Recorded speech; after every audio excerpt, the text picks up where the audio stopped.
Bienvenidos, señoras y señores, a Confidencia en el Camarote. Este es un programa que lo llevamos haciendo unos 3 años y precisamente en el día de hoy damos un salto de calidad en nuestro trabajo. Y es que este programa lo estamos haciendo para la Onda Local de Andalucía, la Asociación de Emisoras Municipales de Andalucía. Y precisamente estamos por ello muy contentos porque entendemos que esto nos puede ayudar en nuestro trabajo. Nuestro trabajo consiste en buscar información para dar esa información. Pero la información que nosotros buscamos es la que se puede, la que podemos decir que diariamente la percibimos pero no la cuantificamos. Es la que está más allá de nuestros 5 sentidos. Es esa información del otro yo o de la otra persona que está dentro de nosotros, lo que está dentro y lo que está fuera de nosotros, que es una dualidad. Queremos buscar esta información porque sabemos que hay mucha gente que esperan que nosotros le demos esa información para ello construir su vida de alguna manera. Este es nuestro trabajo, en eso es lo que nosotros, el cometido que nosotros tenemos a través de estos programas de radio. Y lo que queremos es, entre todos, buscar ese encuentro con nosotros mismos, desde esa pregunta de siempre, de toda la vida: ¿quién somos, de dónde venimos y qué hacemos aquí? Bueno, todos en nuestros programas siempre aparecen personalidades que tienen una información, que tienen un conocimiento, que tienen una sabiduría. Nosotros recogemos esa información, inmediatamente la ponemos en circulación para que pueda llegar a todas aquellas personas que están buscando precisamente esas claves que nosotros a veces tenemos la oportunidad de darla desde aquí. Hoy, como en otras ocasiones, tenemos con nosotros a nuestro querido amigo Manolo Zapata. Hola, Manolo. Hola, encantado. Don Manuel Zapata García tiene la licenciatura y el doctorado en medicina. Ha realizado una larga carrera de investigación científica médica en Alemania.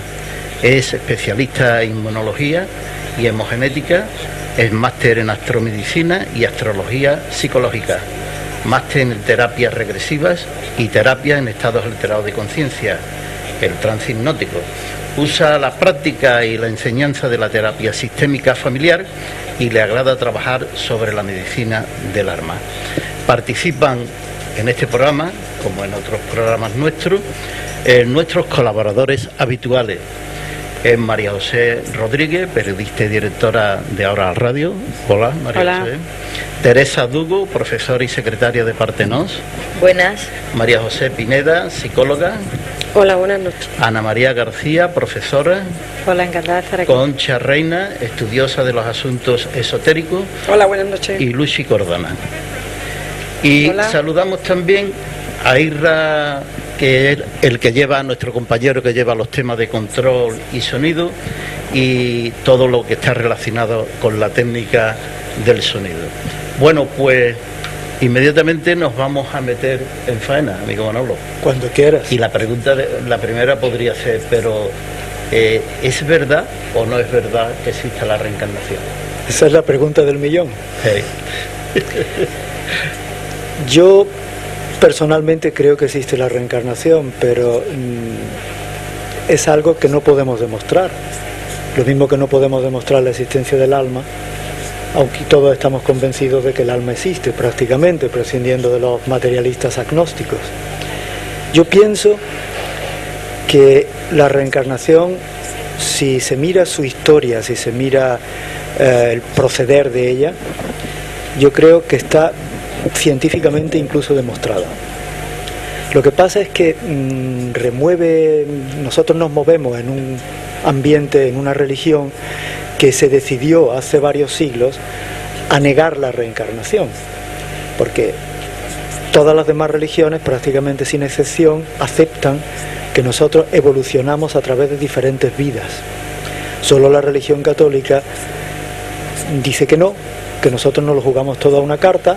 Si somos buenos tendremos el premio y si somos malos pues no lo tendremos. No hay perdón de intermediarios. Pero también yo creo que la religión católica en sus comienzos, la cristiana, digamos, no la católica, aceptaba la reencarnación y que Jesucristo habló mucho, dijo muchas frases que aludían a una reencarnación. Lo que pasa es que sabemos que varios siglos después, en un concilio que fue el de Justiniano, se decidieron a negar la reencarnación y a tachar de los escritos sagrados todo lo que pudiera aludir a ella.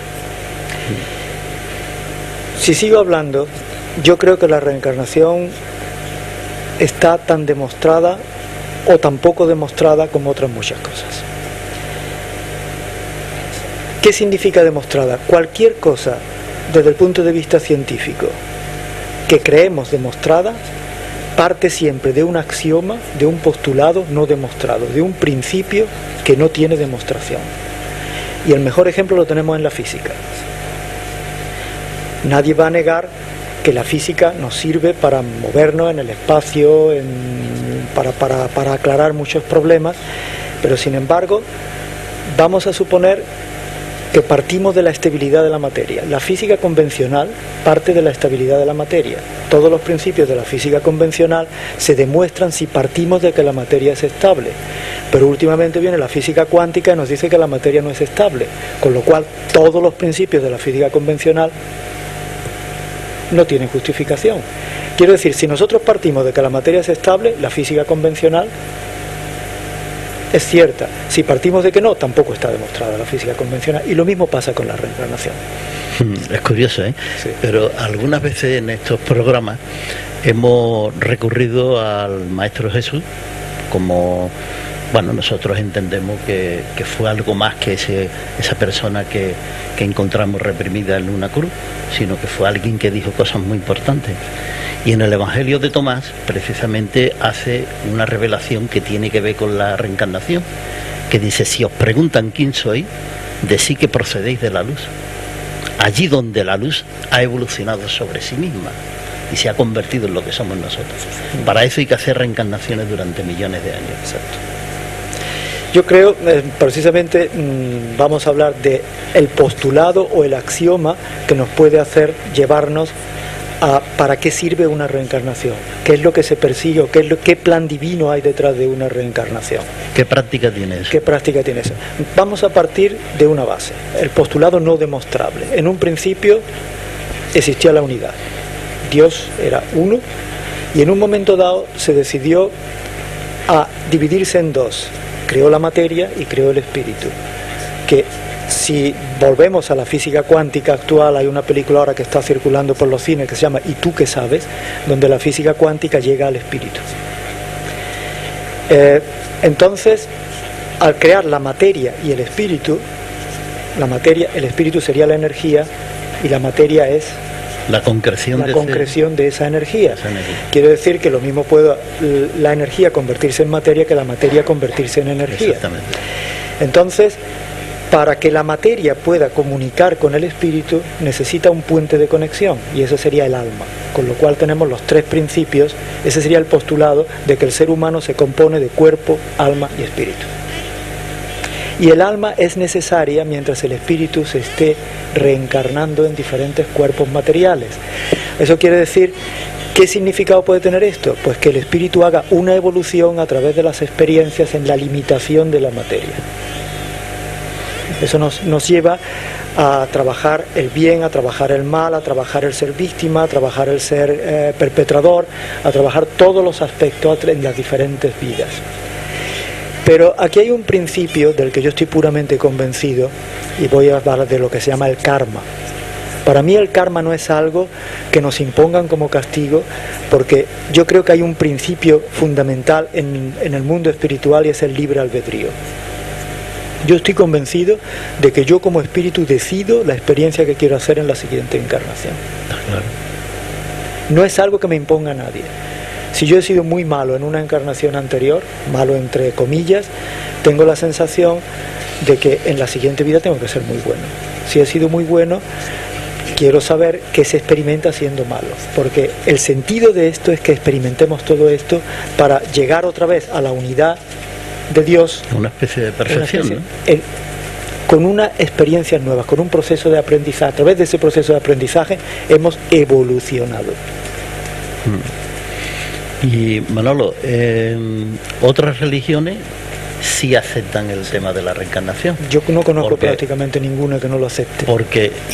Pero es que resulta que tú te ves los evangelios y aparece la reencarnación. Recuerdo, por ejemplo, que uno le dice a Jesús, le dice, pero hombre, no tiene ni 50 años y estás hablando de Abraham. Dice, antes que Abraham estaba yo. Otra parte que dice, porque Dios me amó desde antes de la creación del mundo, de que era una partícula subatómica. Curioso, ¿eh? Sí. Yo creo que eso está ahí perfectamente reflejado. Sí, yo también. Y otras religiones, Manolo, tú no conoces a nadie que niegue el tema de la... Porque la Iglesia tampoco lo niega, ¿no? La Iglesia no lo niega, pero la Iglesia dice que nosotros pasamos al mundo del alma, si es buena, pues irá al cielo, y si no, pues todavía se habla del infierno. Pero dicen que ese alma ya no se encarna más, sino que se queda en el más allá, eso es lo que nos dice nuestra religión, hasta que venga la resurrección de la carne. ¿Tú crees, Manolo, que puede tener algún sentido ese planteamiento de Jesús? Por ejemplo, a ver si me acuerdo yo ahora mismo, hay un planteamiento de Jesús con respecto a la resurrección en vida, y te da la posibilidad, porque como tú bien decías antes, el libre albedrío, hemos sido creados con la capacidad de amar, pero no con la obligación de amar. Hacemos lo que queremos, porque estamos construyendo nuestro propio destino, ¿no? Y entonces hay en la reencarnación en vida, para mí, y ya la veremos eso más adelante, parece que Jesús plantea una manera de cortar con el karma y con el pasado y hacer un proyecto de tu vida totalmente distinto. Romper con el karma, con todos los proyectos que tú traigas, construye a partir de ese momento tu proyecto. Le llama él la resurrección en vida, eso.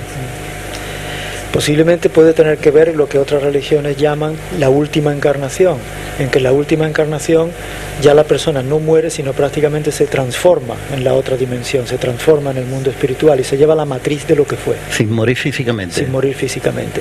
Esto ya sabemos, por ejemplo, que hay muchos misterios, cómo desaparecieron tantos mayas del Machu Picchu. Se dice que pasaron a otra dimensión en bloque, por ejemplo. Todo, porque no dejaron rastro. Incluso las profecías de los mayas de que allá por el año 2012, que eso no se sabe exactamente, porque nunca sabemos cómo nuestro calendario qué exactitud tiene, lo que los mayas crean en 2012 puede ser 2014, puede ser 2013, que la mayor parte de los habitantes de la Tierra pasarán a la nueva dimensión del ser. ¿No? Es curioso eso, porque eso...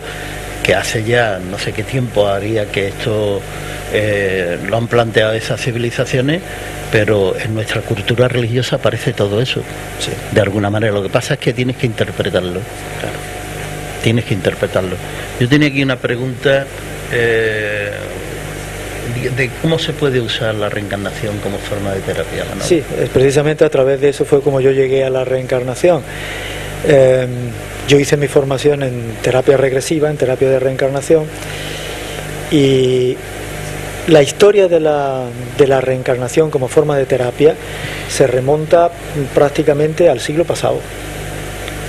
Sí, en el siglo pasado comenzó ya un francés, se llamaba Albert de Rochas, que trabajaba en hipnosis, pero trabajaba en hipnosis llevando a la gente a su infancia, a los primeros años de la infancia, pero un buen día se le ocurrió, una persona que se dejaba llevar muy dócilmente hasta el momento de su nacimiento, y le dijo, vete hacia atrás, y empezó a hablar de vidas pasadas, que no tenían nada que ver con las vidas anteriores, y a él le llamó mucho la atención de que en las siguientes sesiones de hipnosis, cuando preguntaba eso concretamente, contaba exactamente lo mismo, pero en estado de vigilia no se acordaba absolutamente de nada.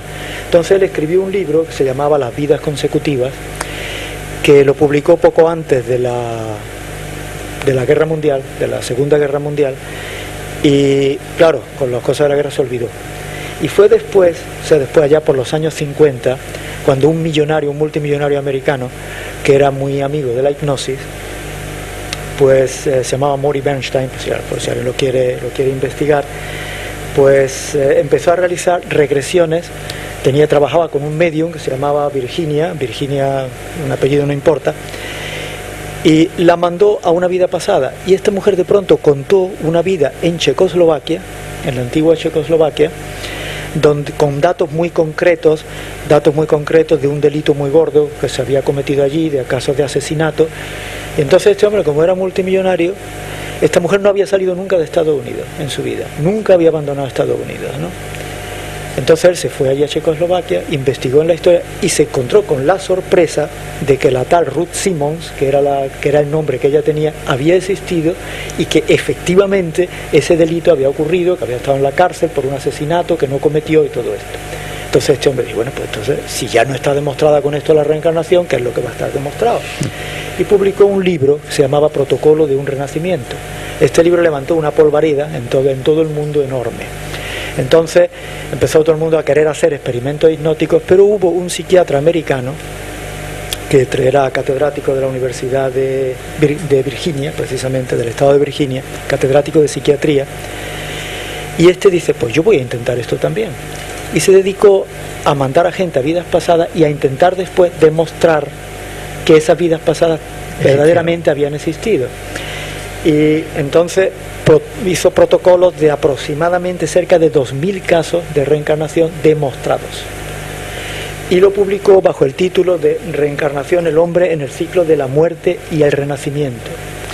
Este libro lo publicó en un congreso científico, un congreso internacional de psiquiatría, y se quedaron todos prácticamente boquiabiertos. Y hasta los más escépticos, los que más decían que querían negar aquello, dijeron, nosotros esto no lo podemos demostrar, pero es muy difícil de revocar.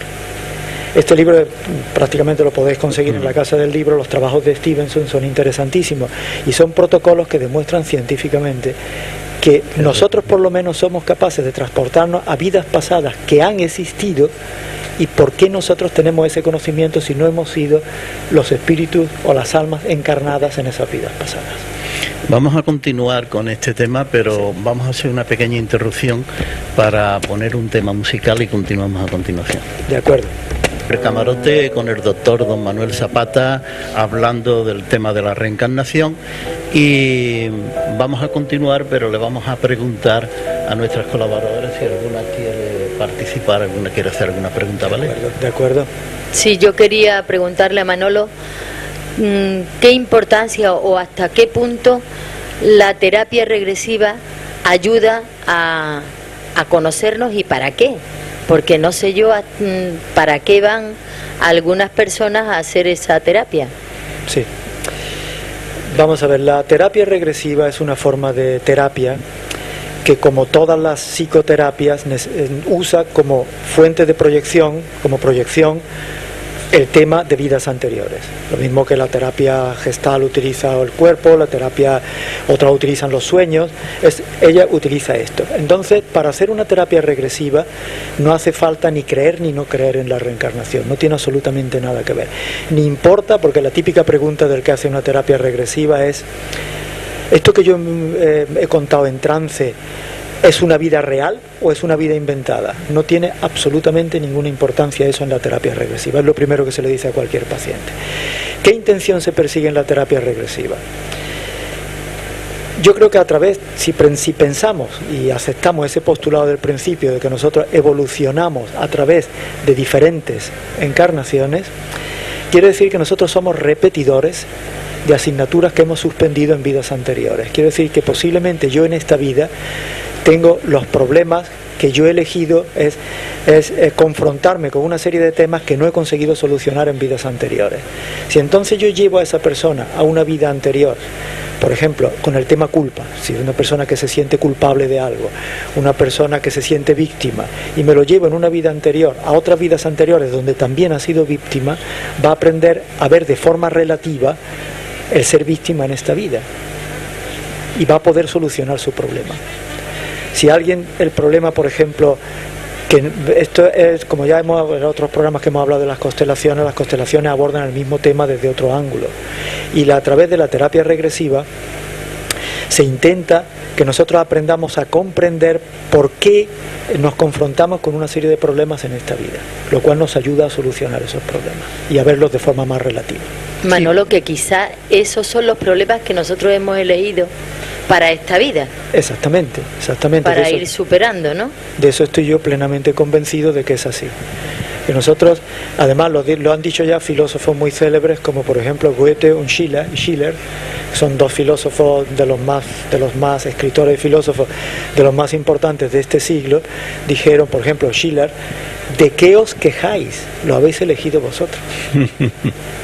Más claro. Está muy bien. Sí. Eso quiere decir que hay que ver lo que Dios me ha mandado, ¿no? Exactamente, pero es que no nos lo ha mandado Dios, lo hemos elegido nosotros. Claro. Es muy fácil ver a un Dios que está por ahí encima de nosotros diciendo: ahora te va a fastidiar y vas a tener que vivir esto y esto en esta vida. Esto no, en esta vida te toca a ti hacer bueno, y que Dios decide. Eso sería un Dios pequeño y absurdo, porque el gran Dios, que es el único que existe, no puede ser así. Está claro. ¿Queréis hacer alguna pregunta más? Sí, al hilo de lo que estábamos hablando de la terapia regresiva, además de solucionar problemas de saber por qué estamos aquí y por qué nos ha tocado, entre comillas, la vida que tenemos, pero también tiene una aplicación para la salud, ¿no? Incluso se pueden averiguar enfermedades que como no sea así, pues no se pueden entender, ¿no? Porque serían demasiado duras en niños pequeños. En fin, me gustaría que explicara también un poquito eso en profundidad. Exactamente. Yo creo que toda enfermedad, esto ya lo hemos hablado en otras ocasiones, toda enfermedad es un reflejo de algo que está ocurriendo en el alma. Es un mensaje que nos está mandando nuestra alma o nuestro espíritu a través de nuestra alma. Entonces, a través de la terapia regresiva podemos llegar a entender ese tema. Si yo entiendo, por ejemplo, que un mongólico ha elegido ese destino, yo ya entonces no sentiré compasión por él, sino simplemente lo admiraré por haber tenido el valor de encarnarse así. Cuando yo veo una persona en un estado de paraplegia espástica o de parálisis espástica, yo siento simplemente una gran sensación de admiración. ¿Qué valor tiene ese alma de estar viviendo esa encarnación? Porque pienso que lo ha elegido él. Y se necesita una grandeza enorme de espíritu para saber lo que vas a soportar en esa vida. Sí, señor. Sí. ¿Alguna pregunta más? Sí, para llegar a la regresión se necesita siempre un terapeuta. ¿Puede llegar una persona por sí misma? Yo pienso, yo no le aconsejo a nadie que intente entrar en una regresión sin que un terapeuta experimentado en terapias regresivas lo lleve a ella, porque es muy fácil quedarse apresado, por ejemplo, en una muerte anterior muy traumática, y eso puede incluso provocar algo. En cambio, un terapeuta experimentado sabrá siempre sacarte de ese trance. Lo que sí me parece muy importante decir es que yo no le aconsejo a nadie que haga una terapia regresiva en hipnosis profunda. Ningún buen terapeuta regresivo, bueno entre comillas, mete hoy a nadie en un trance hipnótico profundo, sino que lo deja en un trance mediano, lo que se llama la hipnosis ericksoniana, donde él después recuerda todo lo que ha vivido en esa hipnosis. Eso me parece muy importante, porque así él puede elaborar lo que ha vivido, mientras que en la hipnosis profunda sería el terapeuta el que le haría la programación poshipnótica, y eso ya es una manipulación. Y yo creo que cualquier forma de psicoterapia donde manipulamos al paciente no la encuentro indicada. ¿Hemos vivido muchas vidas? Yo creo que, como decía Buda, mira ese árbol cuántas hojas tiene, más vidas has vivido tú. Yo creo que la mayoría de las almas que estamos aquí encarnadas llevamos, yo calculo, según mis propias experiencias regresivas, yo he tenido vidas de hace 50 y de hace 100.000 años en el reino de Atlantis, ¿no? Y vidas muy intensas y muy auténticas, ¿no? Pero si coges el ejemplo ese que da Jesús ahí en el artículo 50 de Tomás, es que podemos llevar millones de años, porque de ser una partícula subatómica que tiene inteligencia, llegar a ser lo que somos, hay unas transformaciones ahí tremendas, ¿no? Claro. Mira, yo el otro día, por ejemplo, vi en la televisión una noticia que me dejó muy emocionado, que han descubierto un homínido que tiene 3 millones de años. Entonces yo pienso, si ya hace 3 millones de años existía vida inteligente en la Tierra, ¿cómo me van a decir a mí que el primer ciclo de civilización se remonta a 8.000 años acá? ¿Qué ha ocurrido en los otros 3 millones de años? Yo creo que estos ciclos de civilizaciones han ocurrido muchos, que el último fue el del reino de la Atlántida, donde según las comunicaciones canalizadas que tenemos, habían alcanzado un grado de tecnología muy superior a la que todavía hemos alcanzado nosotros, y que se destruyeron a sí mismos a través de esa tecnología. Sí, de eso hay muchas. Sí. ¿Alguna pregunta? ¿Qué opinas sobre hacer regresiones por curiosidad? No se lo aconseja a nadie. No se lo aconseja a nadie. No iros de viaje si no tenéis un problema. Yo personalmente siempre he negado hacer regresiones por curiosidad. Y se lo he dicho, mira, habrá otro que te las haga, pero yo no. Si tú me vienes a mí con un problema, podemos intentar a través de regresiones llegar a la raíz de ese problema para que tú comprendas lo que ese problema significa para ti. Pero por curiosidad no. Por curiosidad hemos sido todos Napoleón, hemos sido todos Ramsés II, hemos sido todos Nerón y hemos sido todos Julio César. Nadie barría las calles. Exacto. Bueno, pues vamos a hacer un pequeño paréntesis en este programa. Vamos a escuchar una música interesante y continuamos a continuación. En el camarote tenemos con nosotros al doctor don Manuel Zapata García y estamos hablando del tema del asunto de la reencarnación, un asunto interesante. Y quería hacerte una pregunta, Manolo. ¿Existen las almas gemelas? ¿Sabes? Yo estoy convencido de que todos tenemos un alma gemela. Lo que no sé es si en cada vida estamos juntos o nos dividimos la tarea. Y puede ser que mi alma gemela pues esté en el otro continente.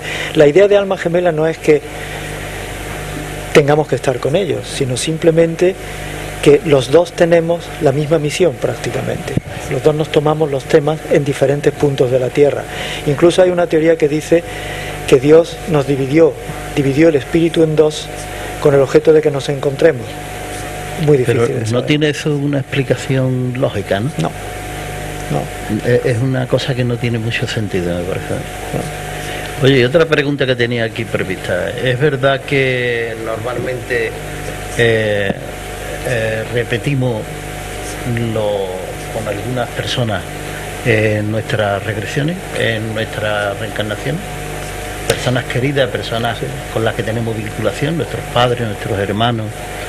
Yo estoy convencido, y mi experiencia en mis propias regresiones y en las muchas terapias regresivas que he hecho como terapia, de que todas las personas que yo en esta vida conozco, las conozco ya de vidas anteriores. Que los espíritus o las almas se agrupan en clones y esos clones se encarnan siempre en diferentes papeles. Toda persona con la que yo tengo relación es una persona con la que yo he tenido otra relación diferente en una vida anterior. Quiere decir que a lo mejor mi padre pues ahora es mi alumno en esta vida, o que a lo mejor la que hoy es mi madre en una vida anterior ha sido mi esposa. Yo personalmente te puedo contar una regresión, esto se puede creer o no se puede creer, pero no son las regresiones más vividas que yo he tenido, es donde yo, que era en otra vida anterior, entré en una vida anterior en la que yo era un mujeriego que maltrataba mucho a mi mujer, y que mi mujer nunca me protestaba, siempre estaba en casa para mí, a pesar de que yo le daba muy maltrato, y un buen día mi mujer enferma, y a través de la enfermedad yo me di cuenta de lo mucho que la quiero, y me vuelvo bueno y la cuido hasta el final.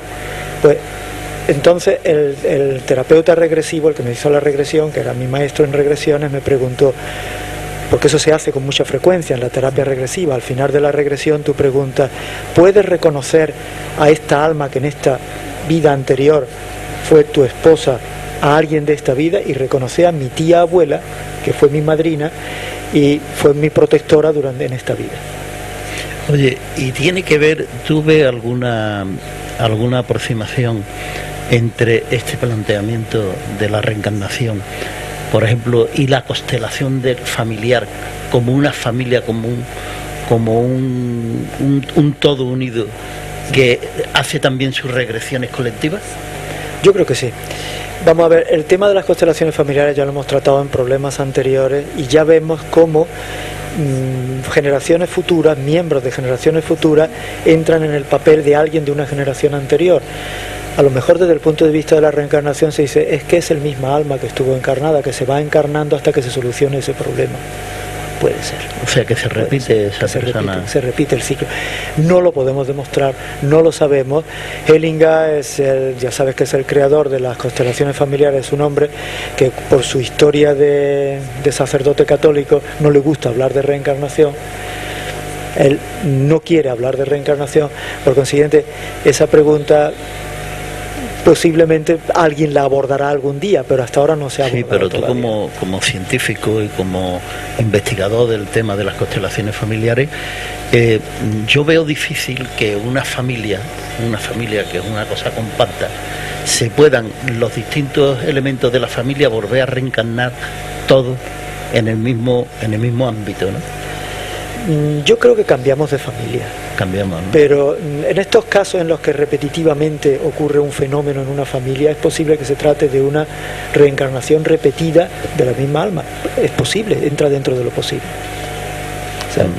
Pero yo no creo que nos quedemos en la misma familia, yo creo que cambiamos de familia, cambiamos de país y cambiamos de entorno, pero allí posiblemente nos siguen también muchos de los que en esta fuera nuestra familia, y entonces en un momento dado nos encontramos. ¿No? En las regresiones, Manolo, que tú haces con tus pacientes, aparecen, ellos reconocen las cosas por el sitio, por la situación, por la palabra o por los símbolos. Ellos se simbólicamente reconocen, ellos se ven, cuando te entra una persona en una regresión y se le dice vas a hacer un viaje, cuando ya está en trance, en el tiempo, en el espacio y en el tiempo, retrocede hacia atrás en el tiempo, lo llevas al momento de su nacimiento y antes de tu nacimiento y antes a otra vida anterior, y entonces se le da un tema, a otra vida anterior donde tuviste conflictos con tu madre, por ejemplo, ¿no? Entonces esa persona ya se le deja un poquito de tiempo y se le pregunta ¿dónde estás? Y te dice estoy en una habitación, descríbeme esa habitación para crear un escenario. Sí. Le pides que describa la habitación. ¿Quién eres? ¿Hombre o mujer? Porque si estás haciendo una regresión a un hombre no puede ser una mujer en una vida anterior, ¿no? Claro. ¿Y qué llevas puesto? ¿Qué traje llevas puesto? ¿Estás solo o hay alguien a tu alrededor? Y entonces ya empieza la regresión. Y ya empieza ¿estás solo? Bueno, pues mira, avanza en el tiempo hasta que alguien entre en esa habitación, hasta que ocurra algo, ¿no? Y así se va llevando la persona a través de esa vida hacia el tema que nos interesa. Hay un trabajo científico que yo leí hace ya muchos años que hicieron los norteamericanos con un grupo de 72 personas.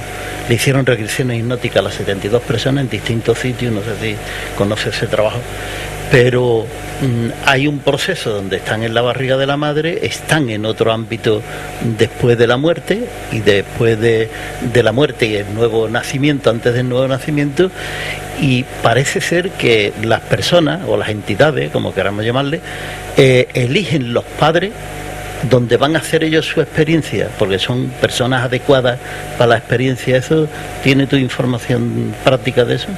Yo estoy plenamente convencido de que nosotros elegimos el entorno que nos va a permitir evolucionar en nuestros problemas, que nos va a presentar los problemas que nosotros queremos tratar en esa vida, ¿no? Si yo, por ejemplo, quiero en esta vida, con el tema de la drogadicción, voy a cogerme un entorno donde yo pueda llegar a ser drogadicto, y si ese entorno no me lo permite, a pesar de todo, yo voy a ser drogadicto. Aquí estamos hablando de un destino que dice que este destino es inevitable, pero es que si partimos de la base de que lo hemos elegido, yo quiero hacer esa experiencia, y si quiero hacer esa experiencia es porque quiero solucionar el tema de una vez para siempre. Está claro, pero después tendrá otros retos, después tendrá hasta llegar a lo que podríamos decir que es la perfección del ser humano, ¿no? Claro, llegue claro, a través de vidas y vidas una conclusión y diga, bueno, pues aquí se acabó todo lo que se daba, ha llegado a la santidad, ¿no? Exactamente. De alguna manera, ¿no?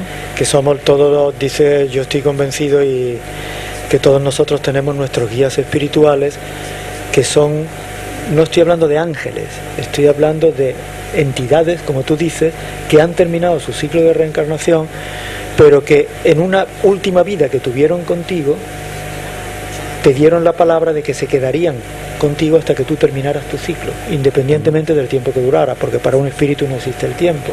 Sí, claro. No.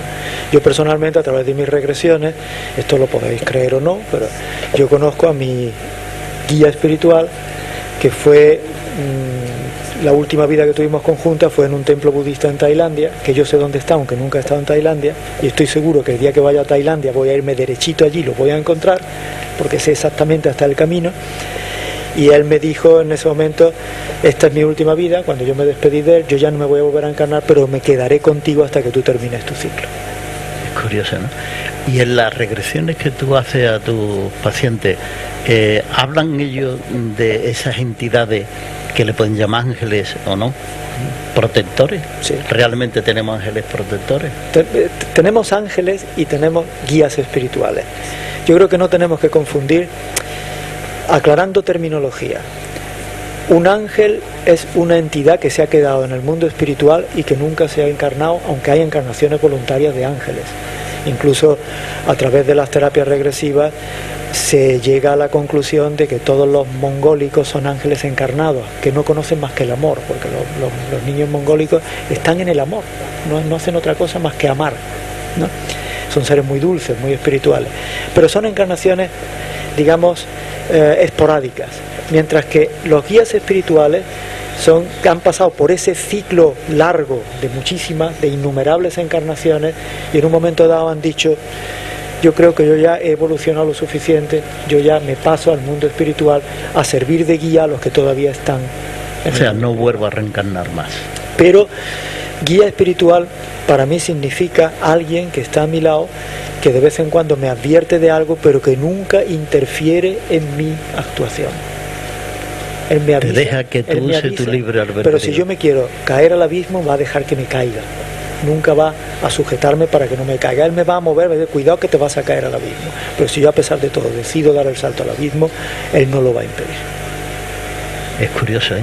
Sí. Hay que ver el concepto de libertad que en este caso tiene Dios con el ser humano, ¿no? O sea, que hemos sido creados con esa capacidad de ser rebelde o hacer lo que nos dé la gana, porque seguramente que él sabría decir: tú haz lo que te dé la gana, pero tú vas a pasar otra vez por ahí, te vas a ver otra vez en el borde del precipicio a ver lo que hace después. Yo lo definiría de otra manera, el concepto de libertad que tiene Dios consigo mismo, porque todos nosotros somos una partícula de Dios. No hay nada en el universo que no sea Dios, y todo en este universo es una parte de Él, por consiguiente tiene libertad consigo mismo. Está claro. Sí. Nos quedan 4 minutos para terminar, Manolo. Si quiere, o alguien quiere hacer alguna pregunta. Yo encantado, si se os ocurre algo. Pues, y si no, pues seguimos nosotros hablando. El tema, desde luego, es apasionante. Sí. Es un tema que puedes pasarte horas y horas y horas hablando, y te lleva a un mundo y a una concepción de justicia universal que no puede existir más que bajo este modelo. Porque si yo no parto de este modelo, yo me tengo que revelar el que yo en esta vida lo esté pasando muy bien y que haya gente que se está muriendo de hambre. Ahora, si yo respeto la decisión de estas almas de ir a un sitio donde saben que van a experimentar lo que es morirse de hambre, entonces yo ya puedo tener un respeto hacia estas otras personas. Lo cual no quiere decir que yo les deje de ayudar, porque si yo estoy en la oportunidad, mira, estos 4 minutos puede ser que nos sirvan para contarte. Thorvald Detlesen era mi maestro en terapia regresiva y nos hacía preguntas examen. La pregunta examen que me hizo es: si todo está ya, digamos, concertado de antes, quiere decir que es lo que ese alma quería experimentar. Por consiguiente, si tú en una esquina ves que alguien está violando a un niño, ¿qué haces? ¿Tendrás que respetarlo o qué haces? ¿Intervienes o no intervienes? Y me dejó una noche para que pensara. Y yo dije, el hecho de que yo en ese momento pase por allí quiere decir que él quería experimentar esa violación, pero quería que lo liberaran. Por consiguiente, yo estoy obligado a intervenir. Si yo no hubiera estado en ese momento y en ese minuto, en ese lugar. Me dice: aprobado. Manolo, te agradecemos muchísimo que hayas estado aquí con nosotros, y agradecer también a nuestras colaboradoras que están aquí y a nuestro amigo Irra, que es el que lleva el tema del sonido y toda la cuestión del control, y al amigo Juan Prieto de Televisión Vídeo Cadena Gelbe. Y decir muy rápidamente, antes que nos vayan a cortar, que el próximo martes tendremos don José Luis Rodero Jurado, que hablará de un tema muy interesante. ¿Podemos mantener nuestra salud de un modo natural mientras el planeta Tierra y la naturaleza están enfermos? Al siguiente martes tendremos a don Emilio Carrillo Benito, concejal delegado de Urbanismo de la Vivienda y el Plan de Ordenación Urbana de Sevilla, y es un brillante político de una gran experiencia que está aquí con nosotros ya en algunas ocasiones en Confidencia en el Camarote, y este va a hablar de los toltecas y sobre los mensajes de Quirión. Y después tendremos nuestro amigo don Francisco Granado Moreno, que hablará de la interpretación de los sueños. Muy bonito. Así que, señoras y señores, estos son los proyectos que tenemos desde Confidencia en el Camarote para los próximos programas, y esperamos que hayáis tenido un rato simpático con nosotros, y que, bueno, yo creo que hemos aprendido algunas cosas con nuestro amigo el doctor don Manuel Zapata, y os esperamos el próximo día a la misma hora, si Dios quiere. Muchas gracias.